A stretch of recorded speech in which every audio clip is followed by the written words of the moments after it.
आज मैं आपको बताऊंगा काले वाले तरबूज की बिजाई से लेके हार्वेस्टिंग तक की कंप्लीट प्रोसेस और क्या कुछ इसका मंडी भाव रहता है गर्मियों के टाइम में और रमजान का महीना आता है उसके टाइम में। तो आज मैं आपको मिलाता हूं कृष्ण जी से। और कृष्ण जी क्या हाल है? बढ़िया जी। तो कृष्ण जी आपने ये तरबूज की फसल भी लगा रखी है। हाँ जी। वैसे तो आपने पिछली बार मटर की फसल में भी आपने अच्छा इंट्रोडक्शन दिया था जी। तो मैं चाहता हूं आप मुझे तरबूज के बारे में भी कुछ बताएं और मेरे सब्सक्राइबरों को भी कुछ बताएं, मुझे चाहने वाले और मेरी वीडियो देखने वालों को भी, क्योंकि मेरे साथ सभी किसान साथी जुड़े हुए हैं। हाँ जी। तो उन तक ये इन्फॉर्मेशन जानी बहुत जरूरी है, क्योंकि ये हमारी देसी भाषा में बोलते हैं आला बोझ होता है, इसमें अच्छा पैसा बनता है। क्या ये बात सही है? जी बिल्कुल सही है। तो इसमें मतलब आपने पहले कौन सी फसल बो रखी थी? सर इसमें पहले प्याज थी। अच्छा, इसमें प्याज बो रखी थी आपने। तो आपने ये पहली बार किया है या फिर मतलब आप पहले भी कभी किया है ये फसल? नहीं आपने? जी, फर्स्ट टाइम किया है, पहली बार। अच्छा। हाँ जी। तो हमारे ताऊजी का लड़का है, वो लगाता है। अच्छा, तो उनको देख के, उनकी गाइडेंस से अब के हमने शुरू किया है। उनसे प्रेरित होकर आपने ये जी। फसल बोई है? जी जी। अच्छा, अभी कितने बीघे में लगा रखी है आपने ये फसल? ये समथिंग 1.5 बीघा के आसपास पड़ जाएगा, मतलब कि 1 एकड़ के आसपास। 1 एकड़ के आसपास ये अपना पड़ जाएगा। जी। इसमें अपन पहले आपने जुताई कराई होगी इसमें, हाँ जी। पाटा लगाकर फिर इसमें मतलब क्या कुछ प्रोसेस होता है आप मुझे बताना चाहेंगे? बिल्कुल, देखो पहले तो खेत की अच्छे से तैयारी की जाती है। वो जी। तो कोई भी फसल कर लो आप। हाँ तो जी। खेत की 4 से 5 बार कल्टीवेशन वगैरह हाँ, करके जुताई खेत को वगैरह अच्छे बहुत से, हाँ जरूरी है। जी, उसके बाद में पाटा लगा के हम्म। फिर इसमें क्या है कि ये जो मल्च, ये जो बेड विधि से की जाती है जी, करने को साधारण तो तरीके से? हाँ हाँ, खाली से भी करते हैं। अच्छा अच्छा, साधारण तरीके से, लेकिन इसमें थोड़ा सा खर्चा कम आता है। बेड की हाँ, माध्यम से? जी। बेड के माध्यम से थोड़ा कम आता है। खाद वगैरह भी कम डल पाते हैं, गबदाई वगैरह, लेबर चार्ज भी कम लगता है। अच्छा जी, अच्छा। तो उसके लिए पहले हमें, जैसे ये बेड बनाने से पहले इसमें कुछ तो ये अपना सड़ा हुआ गोबर के खाद हाँ हाँ। और उसके साथ साथ रासायनिक खाते वगैरह कितनी डालते हैं। ट्रॉलियां खाद की लग जाती है इसमें सड़े हुए ये गोबर लगा की? लो आप 1 एकड़ में समथिंग 2 से 3 ट्राली तो ये तो होना कम भी से कम चाहिए। बताया है हाँ, आपने। होना भी चाहिए इतना। अच्छा। तो उसके बाद में कुछ रासायनिक खातें डलती है इसमें। हाँ। जैसे कि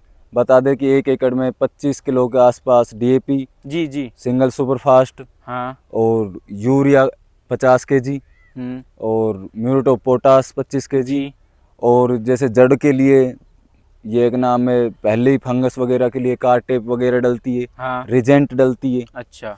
तो ये डालकर सारी चीज़, जैसे जो जो अपने हम बेड से बेड की दूरी 10 फुट रखते हैं, हाँ जी। तो उसको जैसे भी नाप तोल करके लाइन, मतलब एक लाइन कर देते हैं कि हाँ। भाई जैसे कि 10 फुट पे ये हो गया। हाँ। तो उस लाइन पे हम पूरा खाद वगैरह डाल देते हैं। जो आपने ये सारा डीएपी वगैरह हाँ लिया था हाँ, उनको मिक्स करके? पूरा मिक्स करके डाल देते हैं। उसके बाद में ट्रैक्टर की विधि से, ट्रैक्टर से अपनी बेड खिंचवा देते हैं। अच्छा। बेड खिंचवाने के बाद में, हाँ, बेड खींचने के बाद इसका क्या प्रोसेस होता है कृष्ण जी? वो क्या है कि बेड खिंचवाने के बाद में फिर आता है नंबर अपना ये मल्च वगैरह, ड्रिप वगैरह बिछाने का। हाँ। उसके लिए हम क्या करते हैं, हाँ। पहले तो इसमें जो ड्रिप आती है जी। वो अपने 1 mm में भी आती है, हाँ। और आधा mm में भी आती है, जो टपके टपके टपके से हाँ, सिंचाई बूंद होती है ना, बूंद की बूंद सिंचाई, बूंद हाँ। वाली सिंचाई। हाँ। उसके लिए पहले तो हम इसमें वो ड्रिप बिछा देते हैं। अच्छा। ड्रिप बिछाने के बाद में ये मल्चिंग होती है। मल्चिंग का काम क्या होता है, टेम्परेचर मेंटेन करना।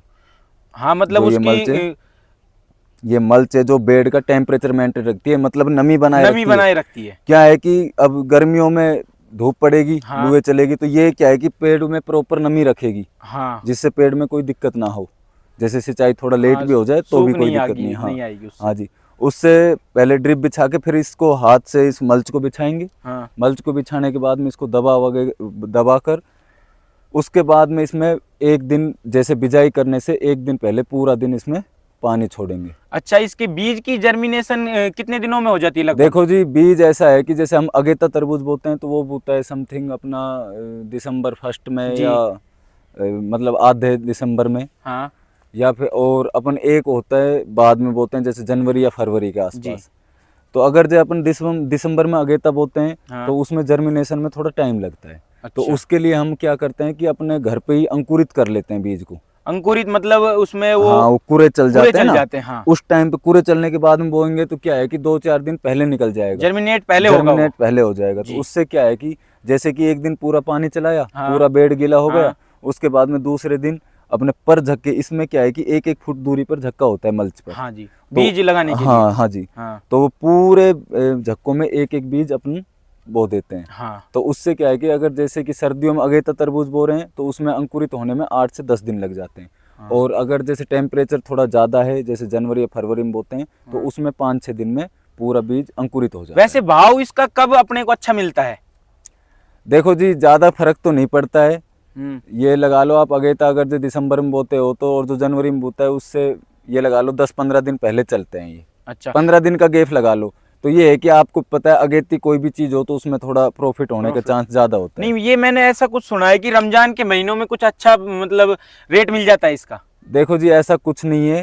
हाँ। क्या है कि रमजान के महीने में फर्स्ट वीक में मैं मानता हूँ 8 से 10 दिन अगर जे फर्स्ट वीक में रेट अच्छा होता है, उसके हाँ। बाद में डाउन आ जाता है। अच्छा, फर्स्ट वीक में तो शुरू में तो रहता है अच्छा।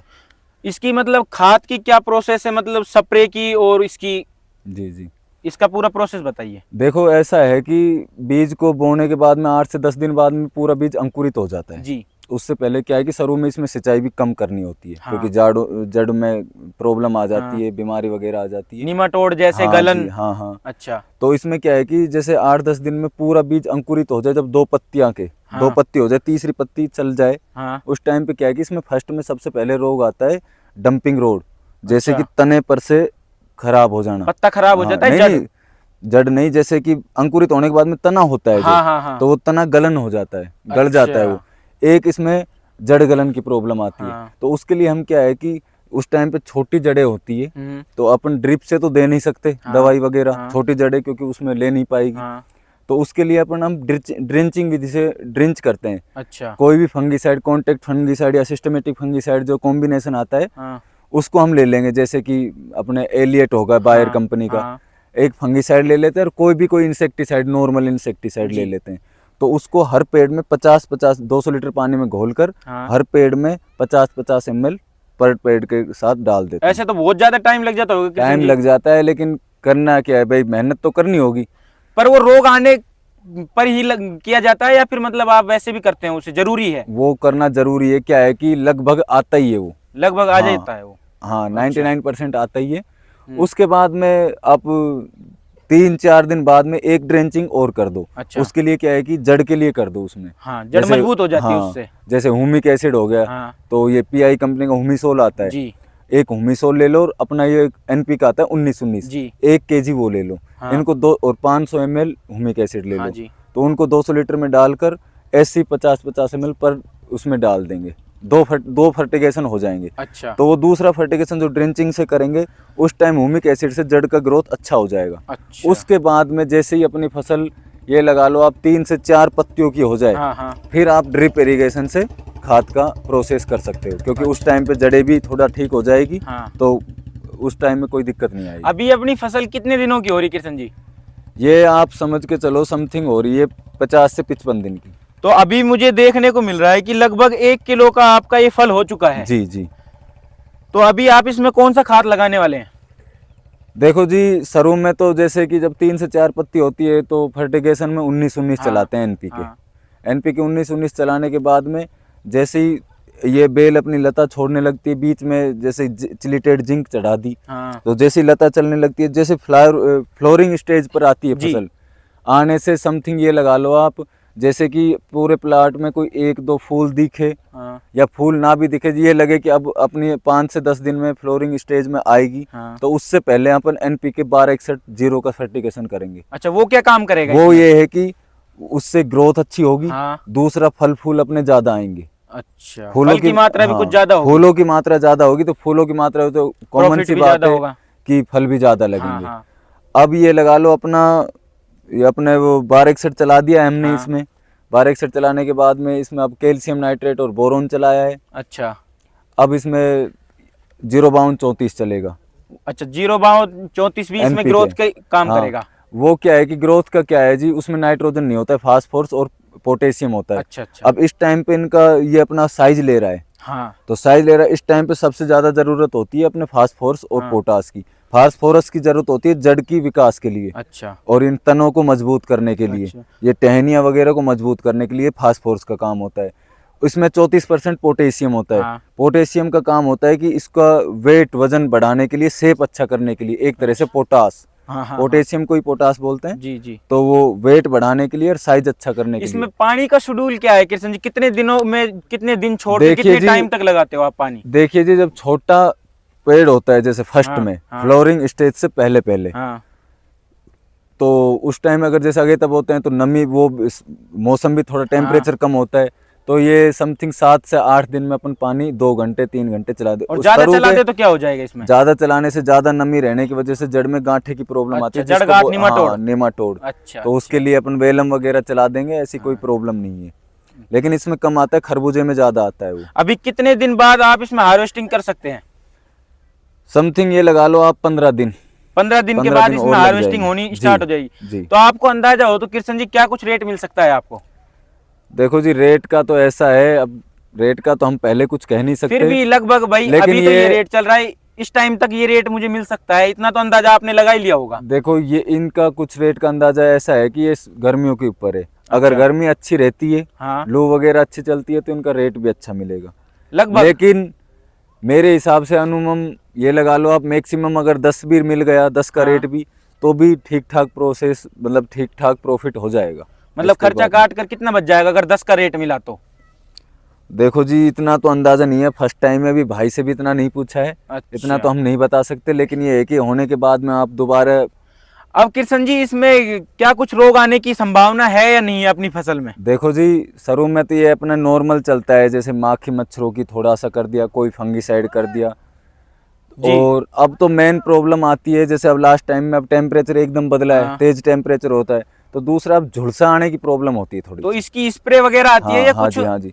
झुलसे के लिए क्या है कि अपन कोई भी अच्छा सा फंगीसाइड ले लेंगे, हाँ। और कोई भी मतलब एसिटाप्रिड वगैरह होती है इंसेक्टिसाइड, हाँ जी। उसके लिए माखी मच्छरों के लिए ये ले लेंगे। अच्छा। और दूसरा सबसे मेन जो प्रोडक्शन में कमी आती है, वो सबसे मेन ये होता है कि जब फूल से फल बनते हैं छोटे छोटे, उस टाइम में एक आता है फल मक्खी आती है। हाँ। जो इस पर हल्का सा डंक मार देती है। हाँ आप जी। छोटा होता है तो आप पता नहीं कर पाते हो कि इसमें फल मक्खी अटैक है। जैसे जैसे साइज लेगा तरबूज, तो उसमें एक छेद सा मिलेगा। हाँ जी। तो उससे क्या है कि ये तो हार्ड होता है, इसका छिलका हार्ड होता है, तो वो वैसे अंदर तो कोई प्रॉब्लम नहीं होगी, अंदर तो सही रहेगा, लेकिन वो बाहर से उसकी शेप को बिगाड़ देती है। शेप बिगाड़ने की वजह से, शेप बिगाड़ने की वजह से मार्केट में रेट का, तो इसका कुछ मतलब स्प्रे वगैरह कुछ नहीं होता इसका? बिल्कुल। इसके कंट्रोल के लिए क्या है कि एक तो अपने यहाँ पर लगाते नहीं है, मैंने भाई हर के कभी देखा नहीं है। एक उनका एक आता है इनमें फल मक्खी ट्रेप। अच्छा। येलो कलर का। अपने प्लॉट में 5-7 फल मक्खी ट्रेप लगा दे। नहीं तो वो भी नहीं कर पाते, तो एक सब स्प्रे आती है बायर कंपनी की, सोलोमोन। सबसे बढ़िया कारगर दवाई वही है। वो मतलब मक्खियों को भगाती है या फिर मतलब नहीं अट्रैक्ट करती है? हाँ, अट्रैक्ट नहीं करती है, वो उनको मारती है फल मक्खी को। अच्छा। हाँ, जो अपने नुकसान करते हैं। हाँ। तो ये लगा लो आप, एक बार स्प्रे अच्छा इंसेक्टिसाइड है, उसके साथ कोई भी हल्का मोटा फंगीसाइड ले लो। अच्छा अच्छा। तो एक बार स्प्रे करने के बाद में 10 से 12 दिन आप उससे कोई दिक्कत नहीं है। हाँ, लेकिन ये है कि सोलोमोन का स्प्रे करना चाहिए शाम के टाइम लेट तक। अच्छा। क्योंकि पहले अपनी जो मित्र मक्खी होती है, जैसे कि अपने मधुमक्खी जिससे परागण करती है, जो मक्खी जिससे अपने फूल से फल सेट होते हैं जी, तो ऐसा ना हो कि जल्दी करने से वो भी प्लांट पे हो तो उसकी चपेट में आ जाए तो वो भी मर जाएगी। उससे क्या है कि फिर 5-6 दिन तक वो मक्खियाँ आएंगी नहीं, उससे अपना ही नुकसान है। अपना नुकसान, तो उसको थोड़ा सा लेट करो आप। अच्छा। और कुछ नहीं है, इसके अलावा कोई दिक्कत नहीं है, सब चीज बढ़िया है। अच्छा कृष्ण जी, ये पूले वगैरह क्या काम देते हैं इसमें? लैंड में पटका हुआ है जो इसलिए घेरते हैं, जैसे कि अब गर्मियों में लू चलती है, तेज हवा चलती है, मिट्टी भी गर्म होती है ज्यादा। अच्छा। तो जैसे छोटे छोटे फल बनते हैं तो मिट्टी में जैसे टिकते हैं, तो गर्म रेत की वजह से वो जलने का डर होता है। अच्छा, खराब होने का डर होता है। दूसरा सबसे बड़ी बात, अब गर्मियों में लू चलती है तेज, तो ये बेल क्या है कि तेज लू की वजह से अगर ये नहीं होंगे तो बेल उल्टी सीधी हो जाती है। अच्छा। और इनका क्या है कि जिस बेल में वो तांतु चलता है, वो तांतु इनमें लिपट जाता है, तो बेल वहीं पे फिक्स हो जाती है। अच्छा। तो इनका ये फायदा है, मतलब फालतू की लेबर नहीं लगती है, बार बार सीधा नहीं करना पड़ता है। अब बार बार इनको सीधा करोगे तो आप फूल और वो जो फल है वो ड्रॉप होने की समस्या हो सकती है। अभी कितना क्विंटल माल के आपने इसमें अंदाजा लगाया हुआ है? देखो जी, इतना तो मुझे नहीं पता, फिर भी समथिंग आपने भाई से गाइडेंस ली होगी कि भाई इतना क्विंटल तो इसमें आ ही जाएगा।